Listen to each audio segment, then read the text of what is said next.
You will hear a number of different recordings and you will have to answer questions on what you hear. There will be time for you to read the instructions and questions, and you will have a chance to check your work after each section. All the recordings will be played once only. The test is in 4 sections. Write all your answers on the listening question booklet. At the end of the real test, you will be given 10 minutes to transfer your answers from the question booklet to an answer sheet. You should be prepared to do this with the practices. Now turn to Section 1.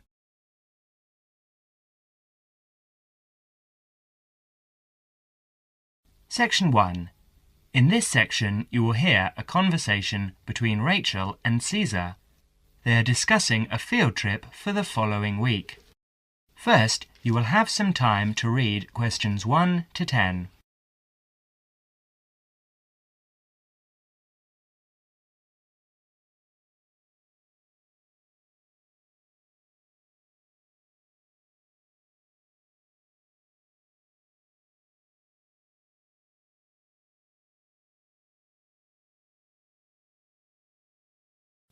You will see that there is an example which has been done for you.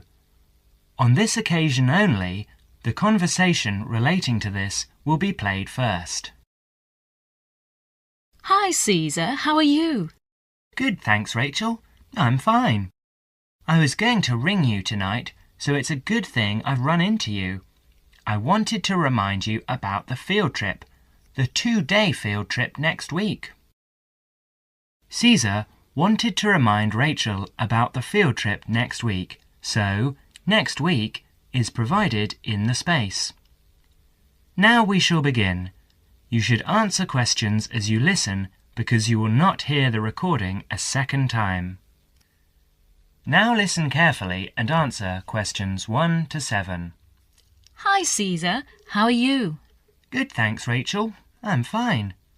I was going to ring you tonight, so it's a good thing I've run into you. I wanted to remind you about the field trip, the 2-day field trip next week. What field trip? The geography field trip to the Warragamba Dam and the water treatment plant. It's a compulsory part of the first year environmental science course. Didn't you know about it? No, I must have missed that piece of information. This is news to me. But give me the details, please. Sure.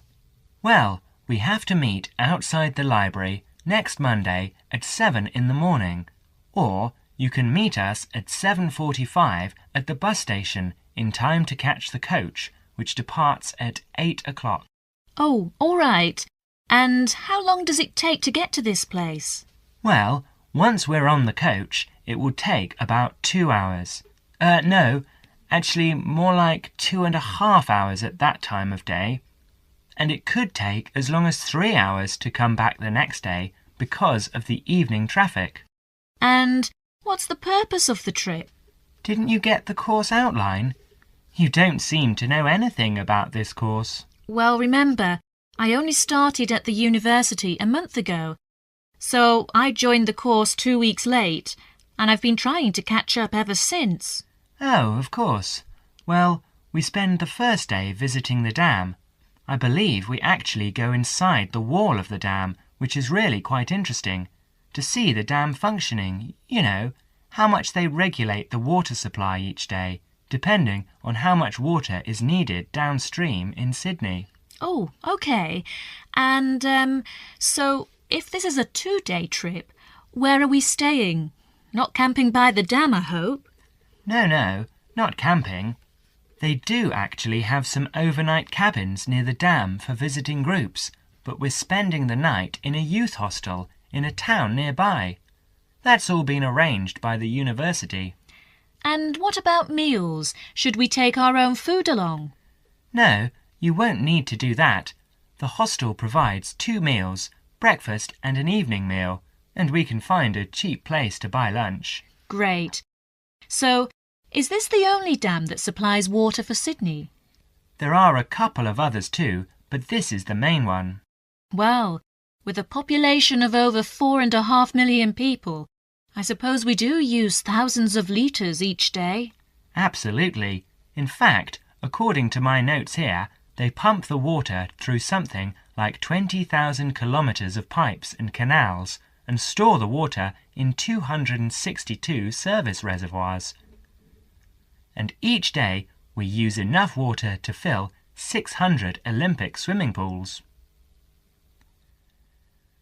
Now you will have another chance to look at questions 8 to 10.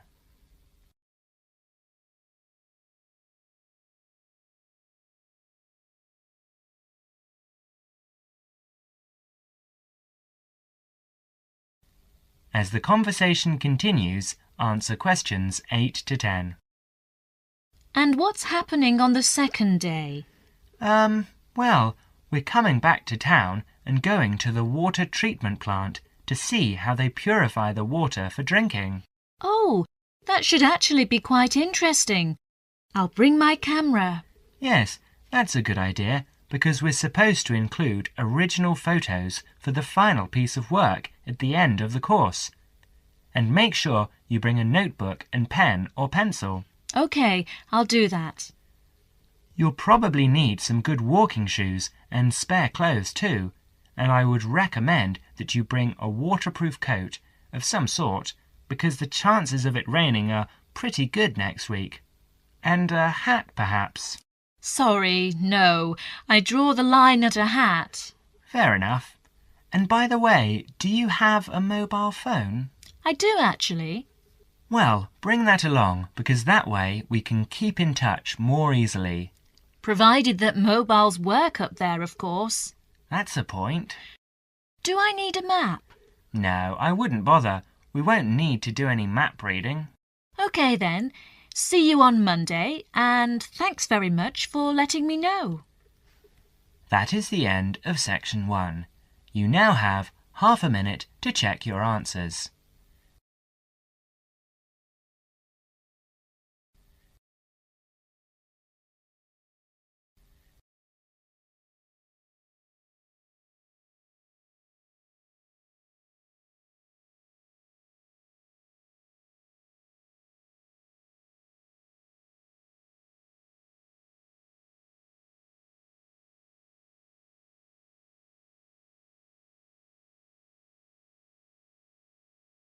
Now turn to section 2.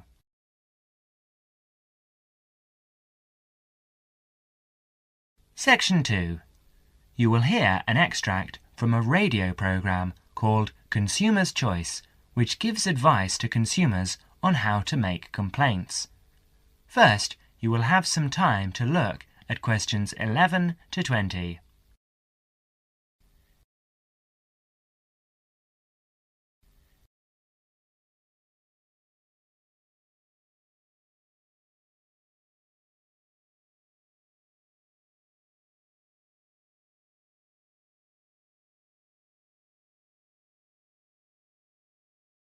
Now listen carefully and answer questions 11 to 15. Hello everyone! Welcome again to Consumer's Choice, which is the last in our present series. Isn't that right, Wendy? Yes, that's right. But we'll be back again after summer break with a new series. We'll tell you more about that later. But first, in today's programme, we start off with the missing photographs. We'll tell you a story of Miss Patty Ching, one of our listeners. We'll tell you how she has qualified for our Consumer of the Month award with her determination. Dennis? Thank you, Wendy. Well, Miss Patty Ching went on a holiday to Europe last month.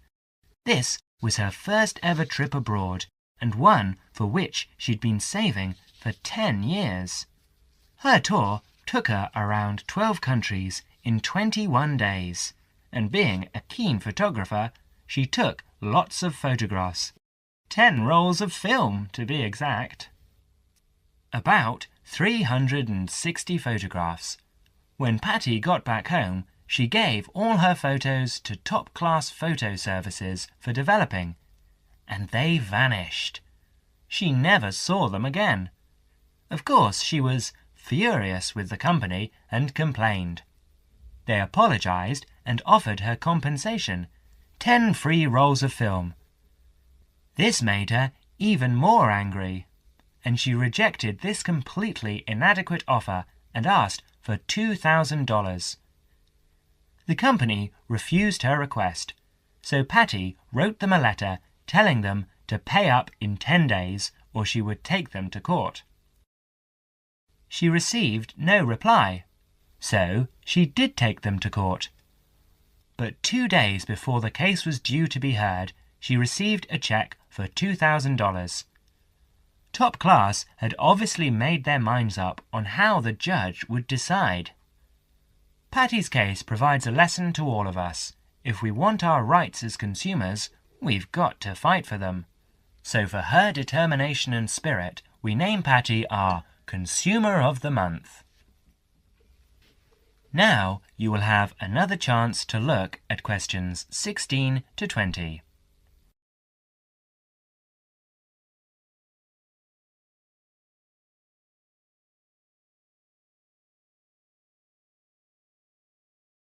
As the conversation continues, answer questions 16 to 20. Thank you, Dennis. And now I'd like to deal with the problem that many of our listeners write about: sale prices. When we go to a sale and see a sign on something saying 50% off or $300 reduced to $100, how do we know the prices really have been reduced? One of our listeners, Mr. Alvin Locke, tells his story. In a department store where I sometimes shopped, I saw a leather belt priced at $100. Too expensive for me, but I liked it and thought I might buy it next time the store had a sale. The store did have a sale, and I went back to look for the belt. It was there all right, but the ticket on it now read $200 reduced to $150. The sale price was actually higher than the normal price. What can we as consumers do in a case like this? The answer to Alvin's question is that, at the moment, all we can do is to complain to the store's management and bring these cases to the attention of the public. Bad publicity might help to put a stop to this dishonest practice. Of course, making a fuss about faulty goods or bad service is never easy. Most people dislike making a fuss. But if something you have bought is faulty or does not do what was claimed for it, you are not asking for a favour to get it right. It is the shopkeeper's responsibility to take the complaint seriously and to replace or repair a faulty article or put right poor service, because he is the person with whom you have entered into an agreement. The manufacturer may have a part to play, but that comes later. So it's quite proper and reasonable to make a complaint about faulty goods or bad service. Well, Wendy, what do you think is the right way to do that? Well, the most important thing about making complaints, I think, is that they should be made to a responsible person in authority. Go back to the shop where you bought the goods, taking with you any receipt you may have. Ask to see the shop assistant in a large store. In a small store, the assistant may also be the owner, or you can complain directly. In a chain store, ask to see the manager. If you telephone, ask the name of the person who handles your inquiry, otherwise you may never find out who dealt with the complaint later. Even the bravest person finds it difficult to stand up in a group of people to complain. So, if you do not want to do it in person, write a letter. Stick to the facts and keep a copy of what you write. At this stage, you should give any receipt numbers, but you should not need to give receipts or other papers to prove you bought the article. If you are not satisfied with the answer you get, or if you do not get a reply, write to the managing director of the firm, shop, or organisation. Be sure to keep copies of your own letters and any you receive. Well, thank you for your good advice. It's nice for every consumer to take an action when he or she gets bad goods or service. And of course, the consumer's choice will continue to press for the government to bring in laws similar to those in other countries to protect consumers by making it illegal to cheat them in this way. And now I'd like to tell you about our new consumer hotline, which came into operation last month. So far, we have received... That is the end of section 2. You now have half a minute to check your answers.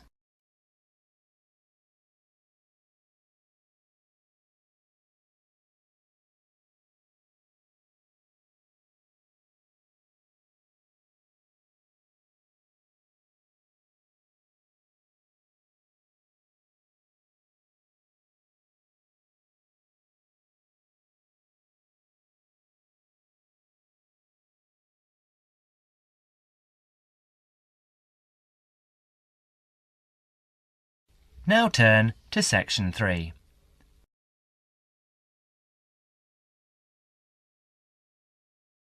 Section 3. You will hear Dr. Richardson discussing the requirements of a course and the writing of an essay with a student. First, you will have some time to look at questions 21 to 30.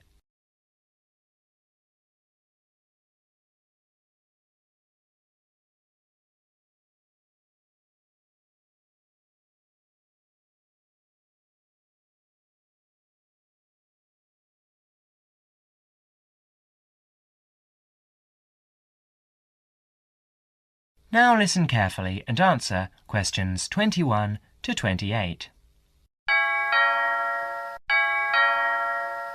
Enter, please.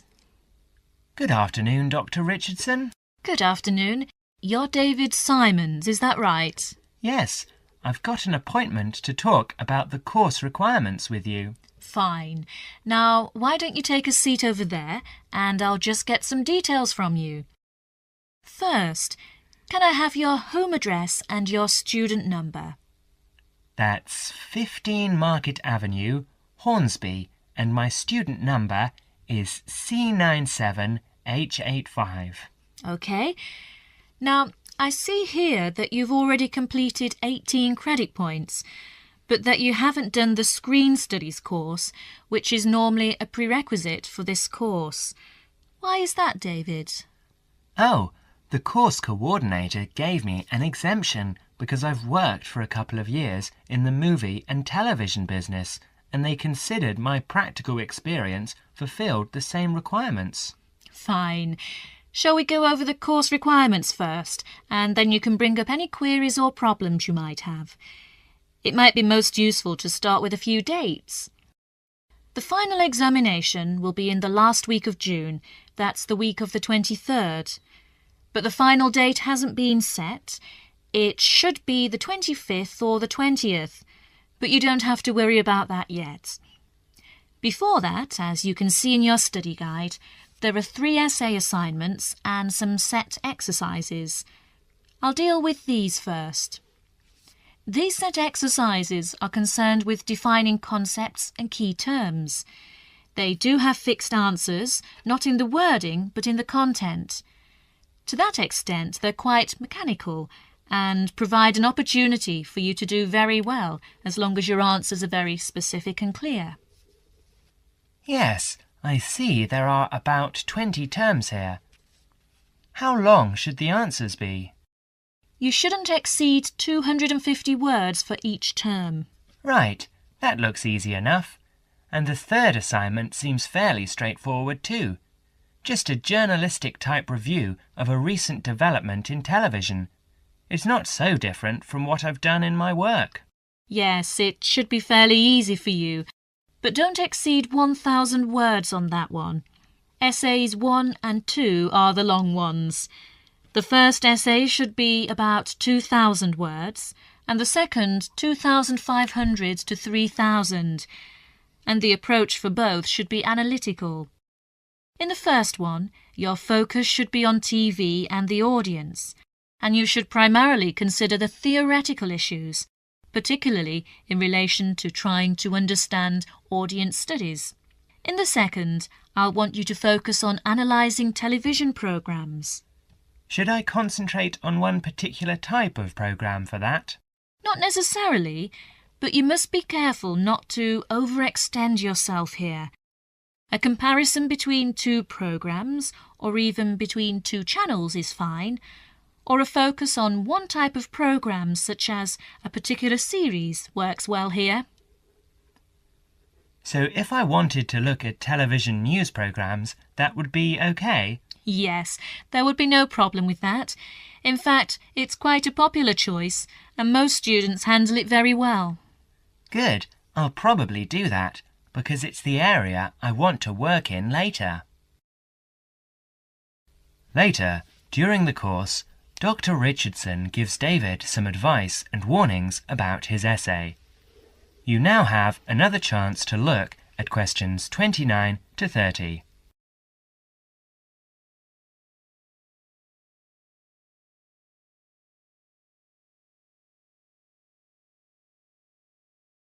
Now listen to the second conversation and answer questions 29 to 30.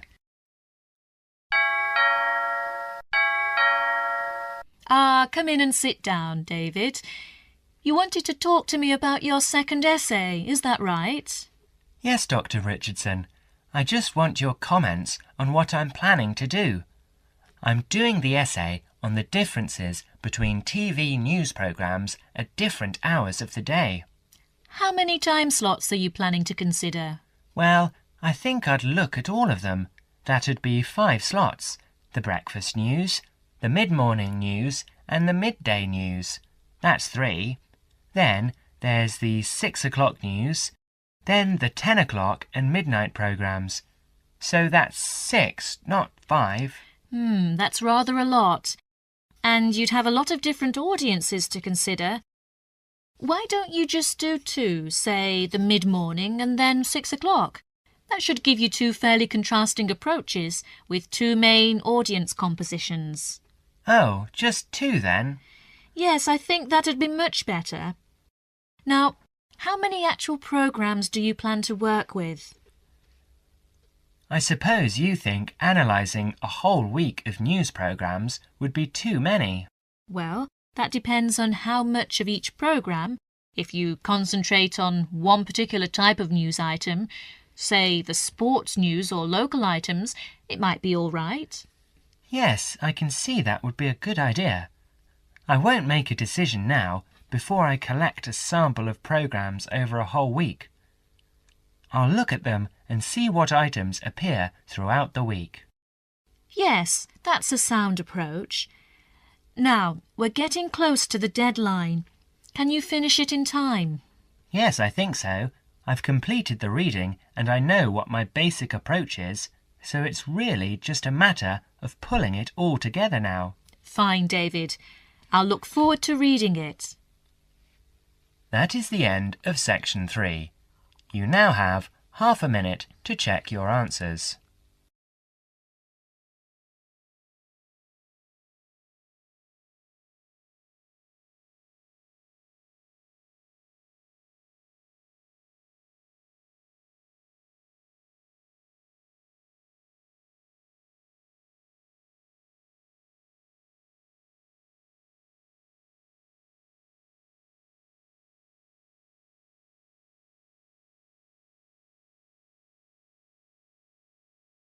Now turn to section 4.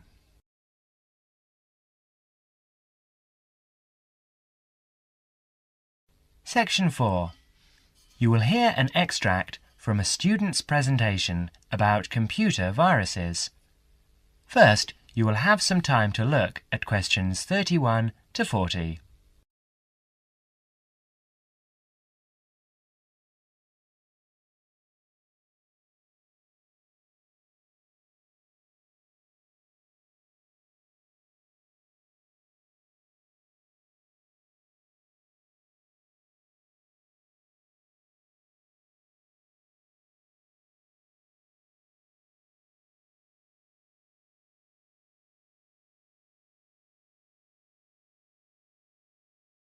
Now listen carefully and answer questions 31 to 40. Well, good afternoon. Last week, we were looking at the positive effects that computers have had on our society.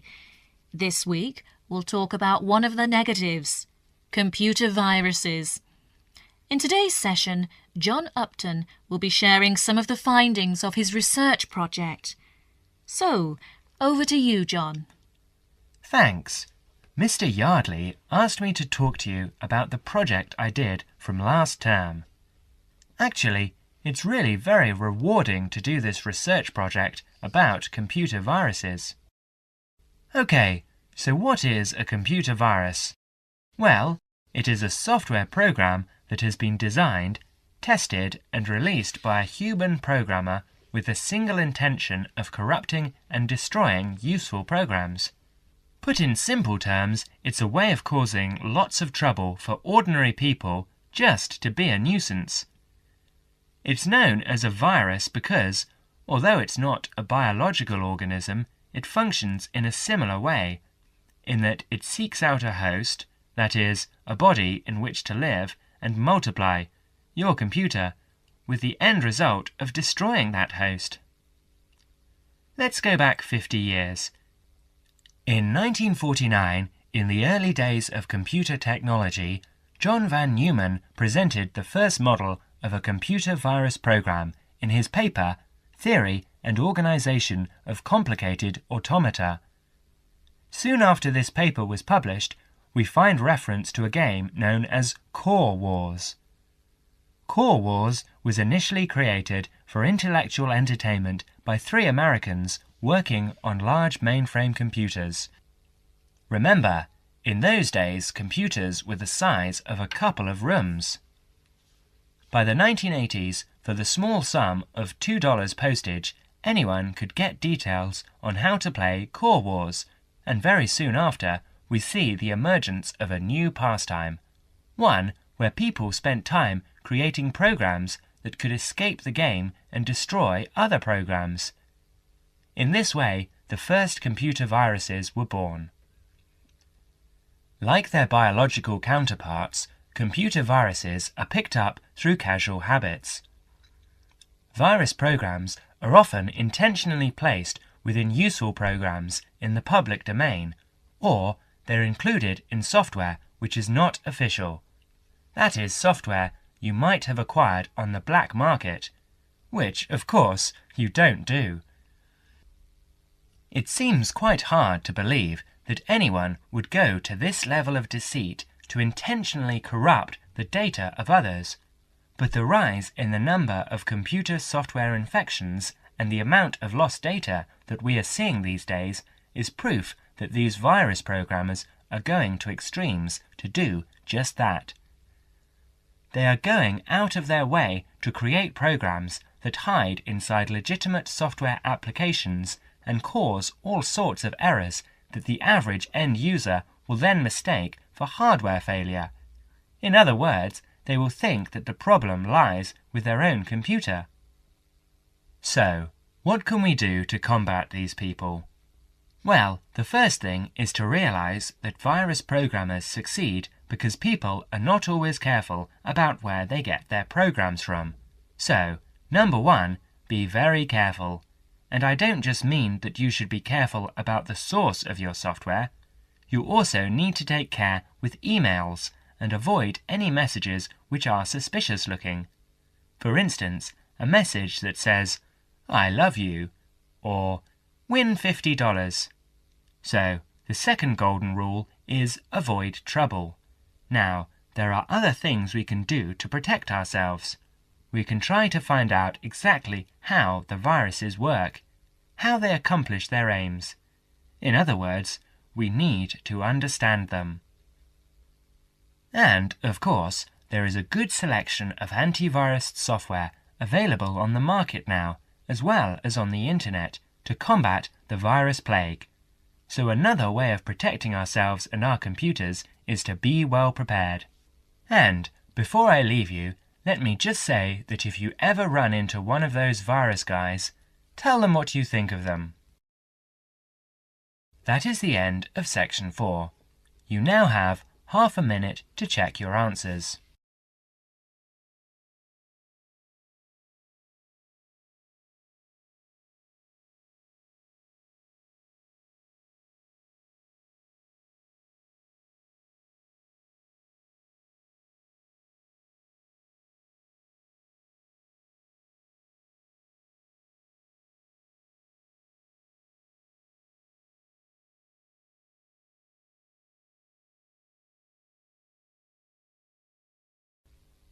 That is the end of Listening Practice Test 5.